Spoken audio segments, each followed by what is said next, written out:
राधे राधे दोस्तों, शिव जी के चमत्कार की एक सच्ची घटना। एक समय की बात है जब गोदावरी के तट पर एक ब्राह्मण रहते थे जिसका नाम था श्वेत। श्वेत नाम का ब्राह्मण भगवान शिव जी की भक्ति में हमेशा लीन रहता था। यहाँ तक कि वह हर व्यक्ति में और अतिथि में शिव जी को ही देखा करता था। सभी का भली भांति आदर सत्कार किया करता था। खाली समय में शिव जी की भक्ति में लीन रहता था। ऐसा करते करते एक दिन उसकी आयु पूर्ण हो गई, परंतु इस बात का उसे तनिक भी पता नहीं चला, क्योंकि भगवान शंकर की कृपा से उसे न तो कोई रोग था और न ही कोई शोक था। उसको तो पूरा ध्यान केवल भगवान शिव जी की भक्ति में ही लगा रहता था।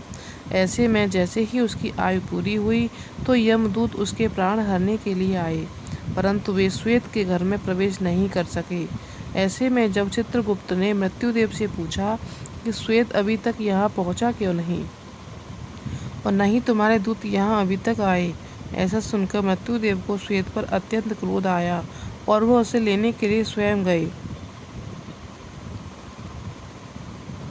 जब मृत्युदेव श्वेत के घर के सामने पहुंचे तो उन्होंने देखा कि उनके दूत उसके घर के बाहर खड़े हैं और डर के मारे कांप रहे हैं। मृत्युदेव के पूछने पर दूतों ने बताया, श्वेत भगवान शिव जी द्वारा सुरक्षित है और उसके घर में घुसना तो दूर की बात, बल्कि हम तो उसको देख भी नहीं पा रहे हैं। दूतों की बात सुनकर मृत्युदेव क्रोध आ गया और ज़्यादा भी बढ़ गया उनका क्रोध। वो बिना कुछ सोचे समझे ही श्वेत के घर में प्रवेश कर गए। ब्राह्मण को तो ये भी नहीं पता था कि यहाँ क्या हो रहा है। मृत्यु देवता श्वेत के सामने देखकर जैसे ही आगे झपटने के हुए तभी वहाँ उपस्थित भैरव बाबा ने उसे वहाँ से जाने को कहा, पर मृत्युदेव ने भैरव बाबा की ना सुनते हुए जैसे ही श्वेत के गले में अपना फंदा डाला, वैसे ही भैरव बाबा ने अपने डंडे से उस पर प्रहार कर दिया, जिससे मौत की भी मौत हो गई है। देख यमदूत भागकर यमराज के पास पहुंचे और उन्हें सारी घटना बताई। जैसे ही यमदूत को पता चला कि मृत्यु की भी मृत्यु हो गई है तो उन्हें बड़ा क्रोध आया। वे अपने हाथ में यमदंड लेकर अपनी सेना के साथ स्वयं श्वेत के पास पहुंच गई। यमदेव ने कहा, वहां भगवान शिव जी के पार्षद पहले से ही मौजूद हैं। ऐसे में न यमदेव पीछे हटने को तैयार थे, न ही भगवान शिव के गढ़। इस प्रकार युद्ध के दौरान सेनापति का कार्तिक के साथ शक्ति शस्त्र में पूरी सेना सहित यमदेव की भी मृत्यु हो गई।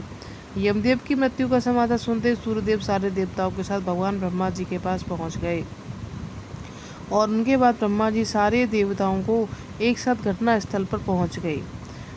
फिर सभी देवता भगवान शिव जी की स्तुति करने लगे और उनसे कहने लगे, हे प्रभु, यमराज सूर्यदेव के पुत्र हैं, ये लोकपाल हैं, इनकी मृत्यु से अव्यवस्था फैल जाएगी, कृपया इन्हें जीवित करें, आपसे ही प्रार्थना कभी व्यर्थ नहीं होती। कालों के काल महाकाल जी ने देवताओं के कहा, मैं भी व्यवस्था के पक्ष में हूँ। वेद की एक व्यवस्था है कि जो मेरे अथवा भगवान विष्णु के भक्त हैं उनके स्वामी स्वयं हम लोग ही होते हैं। मृत्यु का उन पर कोई अधिकार नहीं होता, बल्कि यमराज के लिए ये व्यवस्था की गई है कि वे भक्तों को अनुचरण के समान प्रणाम करें। अतः मैं देवताओं की प्रार्थना करने पर भगवान शिव जी ने गौतमी नदी का जल सभी मत लोगों को छिड़क कर उन्हें जीवित कर दिया और वे सब के सब स्वस्थ होकर उठ खड़े हुए। भगवान शिव जी ने क्षमा मांगी। तो दोस्तों, देखा आपने, अगर आप शिव जी की सच्चे मन से प्रार्थना करते हैं, उनकी पूजा करते हैं, तो भगवान शिव जी खुद आपकी रक्षा करने के लिए तैयार रहते हैं। ओम नमः शिवाय। जय महाकाल।